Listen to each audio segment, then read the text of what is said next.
Et donc on a eu près de 80 émissions sur le voile. Alors qu'on a 123 féminicides en France. Donc j'ai le sentiment quand même qu'on passe un petit peu à côté des sujets qui sont gravissimes et on en remet toujours une couche. Il faut reprendre un petit peu la genèse de toutes ces polémiques en cascade. On a vécu un terrible attentat. À la suite de cet attentat, on a eu un élu RN qui a agressé... La préfecture de police. Exactement. Voilà. On a eu un élu RN qui a agressé une femme qui était accompagnatrice, qui était pleinement dans son droit, et je pense que ça sert à rien de polémiquer parce qu'effectivement, le Conseil d'État a déjà statué sur cette question, et donc les accompagnatrices ne sont pas des personnes qui travaillent pour le service public, et donc ne sont pas assujetties à la neutralité. Et donc de cette agression est née une polémique directement sur le communautarisme, et ensuite le voile dans l'espace public, où carrément j'avais même vu des émissions titrées « Doit-on combattre l'islam ?»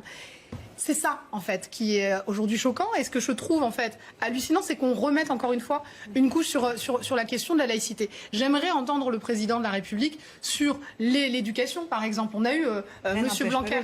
Pardon ? L'un n'empêche pas l'autre. Non, mais l'un n'empêche pas l'autre. Mais au bout de 2 semaines, en fait, de polémique, je pense qu'il est temps peut-être de revenir. Madame. Vous n'y êtes peut-être pas confrontée, mais il y a un problème. Il y a des zones où les jeunes filles ne peuvent plus sortir. Mais justement, vous ne pouvez pas nier le problème. On n'a pas à choisir les sujets. Il y a un problème avec la laïcité, il y a des problèmes économiques, il y a des problèmes de retraite. Ne pas tout mélanger. Non, mais vraiment, je vais me permettre de vous répondre. Le communautarisme dans les quartiers populaires est un réel problème. Mais on accuse en fait des personnes d'être communautaires alors que tous nos quartiers populaires sont construits pour fabriquer en fait ce communautarisme. Donc j'aimerais qu'on s'attaque en fait à l'origine du problème et ne pas agiter comme ça la laïcité comme si elle était l'unique responsabilité du communautarisme. Ce qui nous permettra de revenir des règles de vivre ensemble. Je vais terminer, Laurence. Et quand je dis que il est bon qu'on arrête ces polémiques parce que je ne suis pas sûre que les Français aient envie encore de subir une énième semaine, et je vais terminer, pour la bonne et simple raison qu'on a besoin d'un retour d'apaisement. Et qu'aujourd'hui, je vais préférer que Jean-Michel Blanquer parle d'éducation, parle de cette enseignante qui s'est suicidée au sein même de son établissement, parle des vrais problèmes que l'on a. Il n'empêche pas l'autre.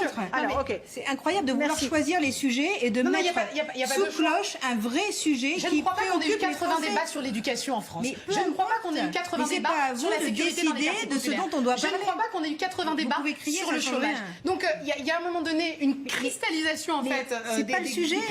Mais non, mais parce qu'en fait, on veut absolument nous le remettre sur la table comme si c'était une priorité. Est-ce que c'est un sujet important ? Oui, c'est un sujet important. Est-ce que c'est l'unique sujet important en France ? Je ne pense pas. Patrice Jamais. Bien sûr. Mais quand vous avez des quartiers où les filles, parce que c'est la réalité, et je ne suis pas d'extrême droite, d'accord ? Je suis républicaines, ne peuvent pas sortir si elles ne sont pas voilées, ne peuvent pas sortir en mini-jupe. Soit on dit que c'est moins important que les retraites et tout ça. En fait, où une fille a été interdite de sortir en mini-jupe. Plein d'endroits. Mais regardez, par exemple, à Trappes. Allez à Trappes. J'y vais. Alors allez-y. Alors combien y a-t-il de boucheries qui ne soient pas halal ? Combien y en a-t-il ? On passe de la mini-jupe à la boucherie. Non, mais c'est un ensemble. Ça s'appelle le communautarisme, madame. C'est le même sujet. C'est le communautarisme. On va prendre vos arguments. Vous me parlez de jeunes filles qui sont interdites de sortir en jupe. Je vous demande un cas. Allez dans des villes comme Trappes, comptez-moi les jeunes filles en mini-jupe.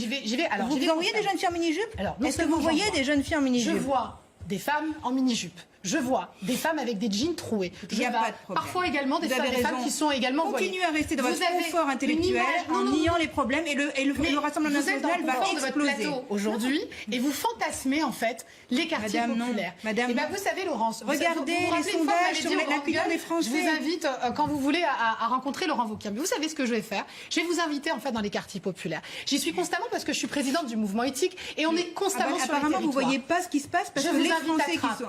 Je vous invite à la Courneuve. Je vous invite dans n'importe quel quartier. Vous m'invitiez, Madame vous verrez des femmes qui sont dévoilées. Vous verrez des femmes qui sont en jean. Vous en verrez certaines qui sont parfois à dire qu'il n'y a pas de problème. Vous avez raison. Mais cessez de fantasmer en fait. Allez, vous avez vu les résultats. Mais laissez-moi vous répondre. Vous avez vu les résultats des listes communautaristes dans certains quartiers et certaines villes, Madame ? 0,13%. Eh bien, c'est pas beaucoup. En France, dans certaines villes et certains quartiers. Combien ? Si vous niez, mais énorme, 10%. Ça ne dépasse pas les 10%. On est en règle générale aux alentours entre 5 et 7%. Non mais c'est fou en fait. Regardez le score du Rassemblement national. Et quand on vous appose en fait des arguments, vous n'avez pas envie de les écouter. Ce que je suis en train de dernier mot, s'il vous plaît. Merci. Monsieur, juste on me laisse terminer. Je vous donne la parole. Si on avait réellement ce qu'on appelle un vote musulman, alors dans ces cas-là, ces listes auraient explosé aux dernières européennes. La réalité.